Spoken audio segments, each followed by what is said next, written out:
Hello, I am sure તમને બધાને ખ્યાલ હશે કે મહારાષ્ટ્રમાં છેલ્લા કેટલાય સમયથી શેનો વિવાદ ચાલી રહ્યો છે. અને જો કદાચ કેટલાય લોકોને ન ખ્યાલ હોય તો હું તમને જણાવી દઉં. મહારાષ્ટ્રમાં છેલ્લા કેટલાય સમયથી મરાઠી ભાષાને લઈને વિવાદ ચાલી રહ્યો છે. ત્યાં જે લોકો જે મરાઠી ભાષા નથી જાણતા એમને ફોર્સ કરવામાં આવે છે કે તમે મરાઠી ભાષા બોલો, કારણ કે તમે મહારાષ્ટ્રમાં રહો છો.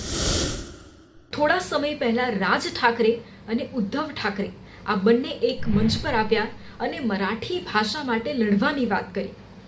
મને નથી ખબર કે અચાનક જ તેમનામાં એ મરાઠી ભાષા માટેનો પ્રેમ કેમ જાગી ગયો. અચાનક એમને શું એવું યાદ આવી ગયું કે એમને એવું લાગ્યું કે ના મરાઠી ભાષા ભૂસાઈ રહી છે.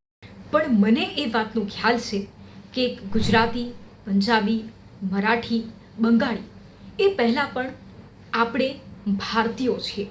આવા નેતાઓ આવશે અને રાજકારણમાં ટકી રહેવા માટે આ બધું જ કરશે.